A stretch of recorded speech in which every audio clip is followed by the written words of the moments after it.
CSK Mi டீமை win பண்ணது பெருசா தெரியலன்னு சொல்றதை விட எம்ஐ டீம் கொஞ்சம் கூட டஃப் ஃபைட் கொடுக்காம மோசமா லாஸ் ஆனது தான் இப்ப பெருசா தெரியுது. வழக்கமா 3 மேட்ச்ல ஃபிளாப் ஆகுற ருத்துராஜ் அதுக்கப்புறம் கம்பேக் கொடுத்து ஒரு 50 ஆச்சும் போடுவாரு. பட் இந்த முறை சஞ்சு சாம்சன் 3 மேட்ச்ல ஃபெயில் ஆகிட்டு அதுக்கப்புறம் 2 செஞ்சுரி அடிச்சு சிஎஸ்கே டீமுக்கு மேட்ச் வின் பண்ணி கொடுத்து கம்பேக் கொடுத்திருக்காரு. இந்த மேட்ச்ல சஞ்சு சாம்சன் மொத்தமா 10-4 6-6 அடிச்சு தரமான ஒரு செஞ்சுரி போட்டு 20 ஓவர் ஃபுல்லா பிளே பண்ணி சிஎஸ்கே டீமை தனியாளா காப்பாத்திருப்பாரு. இதனால சிஎஸ்கே டீம் இன்னிங்ஸ் முடிவுல 207 ரன் எடுத்திருப்பாங்க. இதுக்கப்புறம் அகில் ஹுசைனை பிளேயிங் லெவல் எடுக்காம விட்டா ஃபேன்ஸ் எல்லாரும் சேர்ந்து பெட்டிஷன் போடுவோம்னு சொல்ற மாதிரி அவர் பவர் பிளேல விக்கெட் எடுத்து எம்ஐ டீமை கதறி விட்டுருப்பாரு.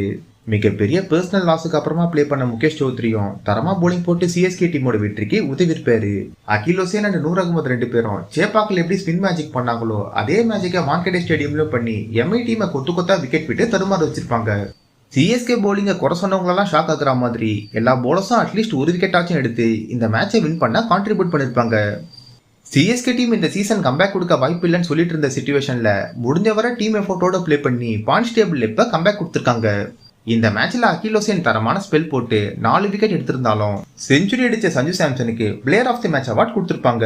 முகேஷ் சௌத்ரியோட ஃபேமிலிக்காக இந்த வெற்றியை நாங்க டெடிகேட் பண்றோம்னு கேப்டன் ருத்ராஜ் அன்பை வெளிப்படுத்திருப்பாரு. எம்ஐ டீம் ஒரு மேட்சை 100 ரன்ல வின் பண்ணிட்டு அடுத்த மேட்சை 100 ரன்ல லாஸ் ஆகி அவங்களோட ஃபேன்ஸுக்கு ஷாக் கொடுத்திருக்காங்க.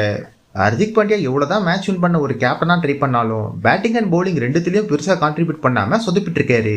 ரோஹித் சர்மா இல்லாத பட்சத்துல ரிகில்டனை டைரக்டா பிளே பண்ண வைக்காம தேவையில்லாம டேனிஷ் மல்வர் ஆட வச்சு எம்ஐ டீம் தவறு பண்றாங்க. இதுக்கப்புறம் ரோஹித் சர்மா வந்தாதான் எம்ஐ டீமால வின் பண்ண முடியுமா, இல்ல சூரியகுமார் கிட்ட கேப்டன்சி கொடுத்தாதான் எம்ஐ டீம் குவாலிஃபை ஆவாங்களா, இல்ல அப்கமிங் மேட்சஸ்ல ஹர்திக் பாண்டியாவே கம்பேக் கொடுத்து எம்ஐ டீமை குவாலிஃபை ஆக வைப்பாரான்னு கமால சொல்லுங்க. இன்னைக்கு நடக்க இருக்க ஆர்சிபி விசஸ் ஜிடி மேட்ச்ல யார் அதிகமா ரன்ஸ் விக்கெட் எடுத்து எந்த டீம் வின் பண்ண வாய்ப்பு இருக்குன்னு கமால சொல்லுங்க. பென் டெக்கெட்டுக்கு ரீப்ளேஸ்மெண்டா ரிஹான் அகமது டிசி டீம் இப்ப சைன் பண்ணிருக்காங்க.